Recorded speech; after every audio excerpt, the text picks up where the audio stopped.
What I do. Stop Boy D, blockchain, finance and value. Like and subscribe and like. And I was literally just watching Jerome Powell testify in front of the Capitol Hill. And Senator Lummis said something really interesting in regards to digital assets. She really seemed to hold him down the nuts. It was kind of like she was saying, we need regulation throughout the US. So just watch this here. This was very, very interesting. Thank you. I'm going to switch to stable coins. You're a member of the President's Working Group on Financial Markets. The working group called for bank-like regulation of stable coins in late 2021.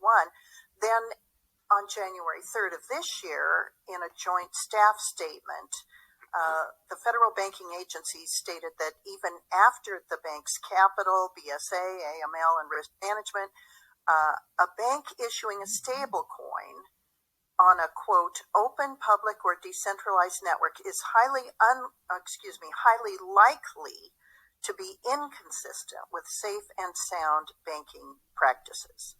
I'm going to say that again. Even after a bank's capital, BSA, AML, and risk management, a bank issuing a stablecoin on an open, public, or decentralized network is highly likely to be inconsistent with safe and sound banking practices. So I'm a little confused about where we're heading on stablecoins. This is a setup. Does the January 3rd statement mean that the Fed has decided that stablecoins on a permissionless distributed ledger have no place in banks? So I think that there are real concerns about permissionless public blockchains, and the reason is that they've been so susceptible to fraud, to money laundering, and all of those things. So I think what you heard from the federal banking agencies in one of their reports was that they would tend to look at those as not consistent with safety and soundness. And properly regulated stablecoins, do you think they could have a place? What about properly look at those as not consistent with safety and soundness? And what about properly regulated stablecoins? Do you think they could have a place in our banking system? I certainly think that in a world of appropriate regulation, where the same activity, where stablecoin activity gets the same regulation as comparable products in different places, then there certainly could be a place for stablecoins in our financial services sector. Thank you. The European Union, UK, Australia, Switzerland, Singapore, and others have all moved over the last few years to create a legislative framework for digital assets. The European Union in particular is attempting to be a standard setter again, like it was with its data protection rule. Is the United States in danger of being a rule taker, not a rule maker when it comes to digital assets? I do think it would be important for us to have a workable legal framework around digital activities. I think that is important and something Congress, in principle, needs to do, because we can't really do that. Yeah, thank you. Senator Gillibrand and I agree with you. One area we've already seen is in the Basel Committee on Bank Supervision. They propose prudential treatment for crypto assets framework, setting forth banks' capital standards for digital assets.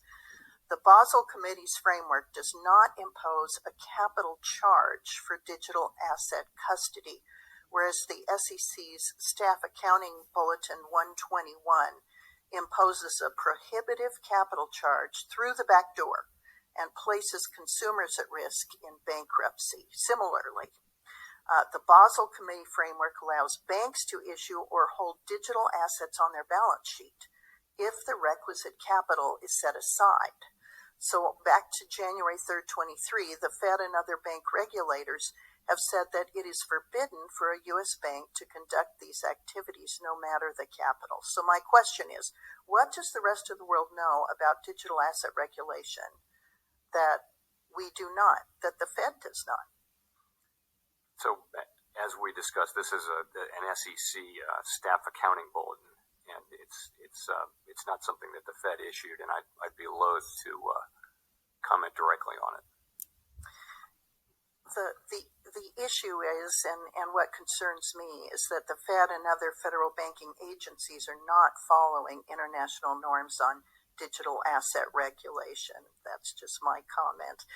Thank you, Chairman Powell, for being here. I now recognize Senator Smith. Squirm, squirm, squirm. Like, jeez. Yeah, so I think that was good right there for that to be said and tried to put a little bit of pressure on the Fed. I mean, the Fed aren't the ones that make the laws. We know it's Congress.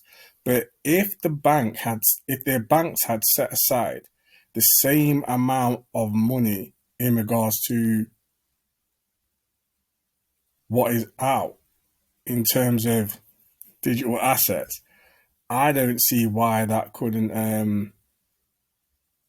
run. And like she said, what is it that the rest of the world's doing that they're seeming to miss, that America's seeming to miss? I mean, I've not really been 100% on Senator Lummis, but the way she kind of brought this to the forefront, I was very impressed with just from watching. So yeah, hopefully that may move things forward. Obviously there was good news, well, kind of good news, bad news, like 50-50 news in the Ripple SEC case. We're just waiting for summary judgment on that at the moment. But yeah, hopefully this will move that forward. I just wanted to be the first person to bring this to you. So that's Stop Boy D, Blockchain Finance and Value. Like and subscribe. Peace.